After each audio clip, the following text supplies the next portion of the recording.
Dalam dunia keparanormalan maupun tenaga dalam, ada istilah yang namanya ilmu kontak. Ya, memang ilmu ini sering diajarkan di perguruan-perguruan maupun padepokan-padepokan.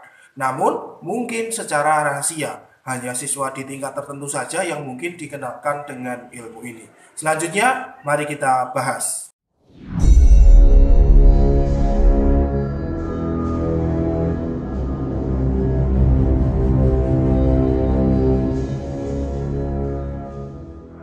Bismillahirrahmanirrahim. Assalamualaikum warahmatullahi wabarakatuh. Alhamdulillahirrabbilalamin. Assalatu wassalamu ala asrafil anbiya wal mursalin Sayyidina wa maulana Muhammadin wa ala alihi wa sahbihi ajma'in. Amma ba'du. Allahumma shalli ala Sayyidina Muhammad wa ala ali Sayyidina Muhammad. Rabbi shrah li sadri wa yassir li amri wa hlul 'uqdatam min lisani yafqahu qawli. Raditu billahi rabban wa bil islam dinan wa bi Muhammadin nabiyyan wa rasulan. Rabbi zidni ilman warzuqni fahma. Amin. Selamat datang, selamat berjumpa kembali para pemirsa sekalian di channel Spiritual 21 Investigasi Supranatural Tanpa Batas. Ilmu kontak itu sendiri sebenarnya bermakna sangat luas. Namun pada dasarnya ilmu ini adalah basic ataupun dasar yang harus dikuasai manakala seseorang itu ingin menjadi seorang paranormal ataupun spiritualis. Orang-orang itu juga banyak yang menyebut dengan istilah ilmu pencak silat karomah atau ilmu silat gaib atau ilmu silat setrum, ilmu gerak rasa, dan lain sebagainya. Sebenarnya secara luas ilmu silat tersebut masuk ke dalam istilah ilmu kontak itu sendiri. Namun di sini kita samakan saja sebutannya, yaitu ilmu silat karomah itu bisa disebut dengan ilmu kontak. Karena di sini kita tidak membahas ilmu kontak secara luas, namun hanya seputar ilmu silat tersebut. Hal ini karena ilmu silat karomah itu cukup penting dan cukup terkenal di kalangan para penganut tenaga dalam. Pencak silat karomah tersebut dalam pembelajarannya itu sangat berbeda dengan pembelajaran pencak silat pada umumnya. Kalau dalam ilmu silat secara umum kita diajarkan untuk menghafal jurus-jurus, kemudian teknik-teknik tertentu. Dengan kita hafal dan sering melatih jurus-jurus yang diajarkan, maka kita akan menjadi ahli pencak silat dan bisa digunakan sewaktu-waktu dalam keadaan bahaya atau dalam suatu pertandingan. Kalau dalam pembelajaran ilmu silat karomah, cara mempelajarinya tidak perlu menghafal jurus-jurus silat, namun harus melatih daya konsentrasi dan fokus pikiran. Karena yang dimainkan di sini adalah daya konsentrasi seseorang. Kalau daya konsentrasinya itu kurang, maka seseorang sedikit mengalami kesulitan mempelajari ilmu silat karomah ini, pemirsa. Selain daya konsentrasi juga diperlukan kepasrahan dan keikhlasan. Mirip seperti kita beribadah kepada Tuhan, yaitu harus berpasrah diri sepenuhnya kepada Tuhan sehingga ibadah tersebut menjadi lebih khusyuk. Untuk mempelajari ilmu kontak silat karomah ini ada bermacam-macam metode. Ada yang menggunakan pernafasan, menggunakan transfer pembangkitan energi melalui air, menggunakan rajahan khusus, menggunakan asma-asma tertentu. Namun ada juga yang hanya menggunakan daya konsentrasi saja tanpa mantra, asma, ataupun jimat-jimat tertentu, pemirsa. Tentunya semua berpulang kepada gurunya masing-masing. Karena setiap guru spiritual itu mempunyai metode yang berbeda-beda. Namun hakikat dan tujuannya adalah sama, hanya jalan dan caranya yang berbeda, pemirsa. Nah, di sini akan kami jelaskan cara ataupun metode menggunakan asma khusus. Karena kalau di dalam ilmu hikmah sudah umum sekali menggunakan macam-macam asma ya. Asma ini dinamakan asma kontak Syekh Abdul Qadir Al-Jilani. Dinamakan seperti itu karena mengambil asror dari beliau. Kita tahu bahwa beliau Syekh Abdul Qadir Al-Jilani adalah wali besar yang mempunyai segudang karomah. Nah, meskipun beliau sudah wafat, energi yang ada di dalam beliau itu masih bisa diakses hingga saat ini. Cara mengaksesnya harus menggunakan semacam password untuk membukanya, pemirsa. Password ini ada cukup lumayan banyak. Salah satunya adalah asma kontak ini. Asma ini kami dapatkan dari salah satu kitab ilmu hikmah yang kami miliki. Namun dalam kitab tersebut itu tidak dijelaskan secara detail. Jadi kalau orang awam membacanya pasti tidak paham dan tidak tahu bagaimana cara menggunakan asma tersebut. Untuk itu sangat perlu sekali kami ulas di sini sebagai upaya melestarikan tradisi ilmu hikmah ataupun ilmu gaib di Nusantara ini, pemirsa. Asma ilmu kontak ini adalah campuran bahasa Arab dan bahasa Sunda. Di dalamnya itu mengandung kalimat tauhid, sholawat, istighfar, dan ismudzat. Sehingga seseorang yang memegangnya itu harus memeliharanya dengan baik, pemirsa. Tidak boleh untuk main-main, bercanda-canda. Ditakutkan nanti akan berdampak tidak baik kepada dirinya sendiri, karena akan dikutuk oleh khotam-khotam rohani yang diwakilkan dalam asma ini. Baiklah, mari kita bahas tata cara lengkap tentang cara menggunakan asma ini. Yang pertama, Anda harus menghafal asmanya dulu sampai benar-benar hafal.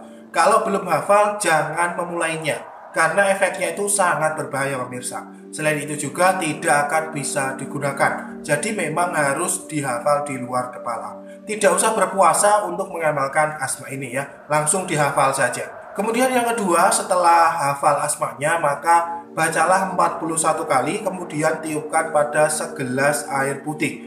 Lalu minum air putih tersebut. Hal ini harus dilakukan di tempat yang sepi, di waktu malam hari, di malam Jumat ya, antara jam 1 malam sampai dengan jam 2 malam. Alangkah baiknya didahului dulu dengan sholat hajat ya. Cara sholat hajatnya lihat saja nanti di link deskripsi video ini sudah kami cantumkan. Yang ketiga, setelah selesai ritual tersebut, maka asma siap untuk digunakan. Caranya pakai pakaian yang longgar dan bersih. Jangan lupa untuk wudhu terlebih dahulu. Lalu cari tempat yang sepi, yang jauh dari keramaian. Kalau bisa itu dilakukan di malam hari, pemirsa. Di tempat tersebut Anda duduk bersila, kemudian pusatkan konsentrasi. Lalu bacalah asma ilmu kontak itu secara terus-menerus. Nanti akan muncul sebuah gerakan misterius dalam tangan Anda. Terus ikuti gerakan tersebut, jangan melawan gerakannya. Pasrahkan saja, pemirsa. Setelah kira-kira dirasa cukup, maka bila disudahi itu dengan meniatkan dalam hati untuk menghentikan gerakan tersebut. Kemudian yang keempat, kalau Anda sudah bisa atau sudah muncul gerakan itu, maka tandanya itu Anda sudah berhasil menguasainya. Tinggal meningkatkan intensitas latihannya saja di lain waktu. Namun kalau belum muncul gerakan itu, maka latih lagi sesuai petunjuk yang sudah saya uraikan tadi. Latih terus sampai benar-benar muncul ya. Nah, lalu gerakan tersebut dari mana? Apakah gerakan tersebut dari jin ataupun makhluk halus? Nah, kita perlu pahami bahwa gerakan itu bukan dari makhluk halus ataupun jin, pemirsa. Namun, gerakan itu adalah murni dari alam bawah sadar manusia yang dihasilkan dari konsentrasi membaca asma tersebut.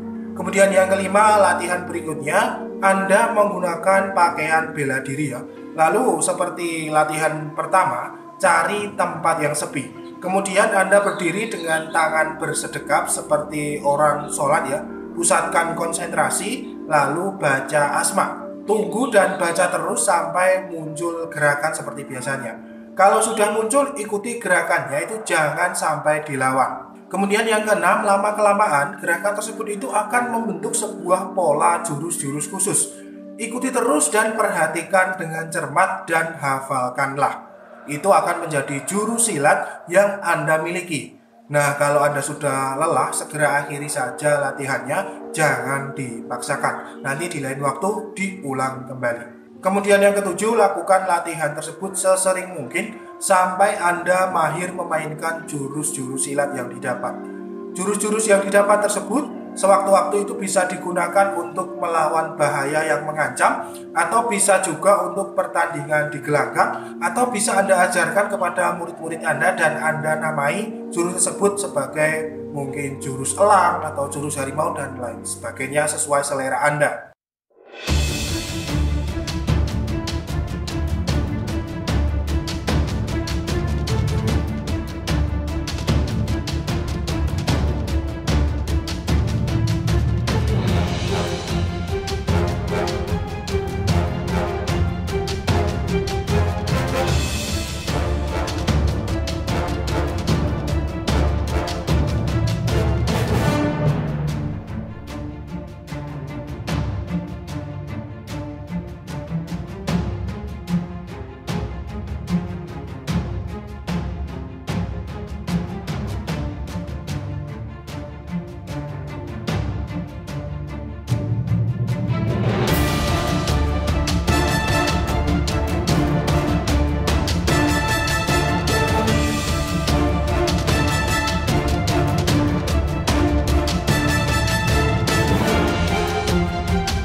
Sebenarnya pemirsa sekalian, setelah Anda latih terus asma tersebut bisa digunakan untuk mendeteksi keberadaan jin, mendeteksi pusaka, bahkan bisa untuk menjadikan diri Anda itu menjadi seorang mediator, yaitu memasukkan jin dalam tubuh Anda.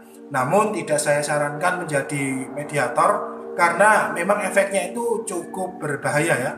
Saya dulu juga sering jadi mediator jin. Namun setelah tahu efeknya, saya sudah berhenti menjadi mediator itu. Efeknya yaitu sewaktu-waktu Anda bisa kemasukan dan Anda akan mengamuk apapun di hadapan Anda, tidak terkontrol. Sehingga akan menimbulkan kerusakan ya. Selain itu, Anda akan diikuti oleh banyak jin atau banyak makhluk halus. Pengalaman saya dulu, saya diikuti oleh 9 jenis jin. Namun akhirnya bisa lepas berkat saya ziarah ke makam salah satu ulama di dekat desa saya, pemirsa. Perhatian bagi Anda yang masih awam, sebaiknya mencari guru ataupun partner teman yang memang sudah bisa memainkan silat karomah.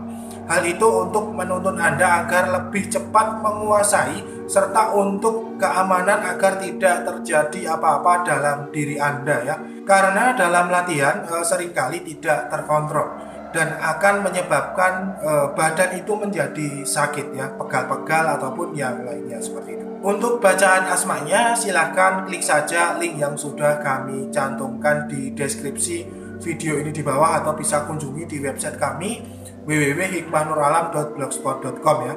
Sebelum mengamalkan silahkan lihat video ini secara menyeluruh dari awal sampai akhir. Kalau perlu diulang-ulang sampai benar-benar paham. Kalau ada pertanyaan bisa hubungi saja di kontak Telegram atau sosial media yang lain yang sudah saya cantumkan. Kalau tidak ada kesibukan, insya Allah akan saya balas ya. Mungkin cukup itu dulu. Terima kasih telah menyimak. Semoga video ini bermanfaat. Mari kita tutup. Subhanakallahumma wa bihamdika, asyhadu an la ilaha illa anta, astaghfiruka wa atubu ilaik. Alhamdulillahirabbil alamin. Wabillahi taufiq wal hidayah. Wassalamualaikum warahmatullahi wabarakatuh. Salam spiritual.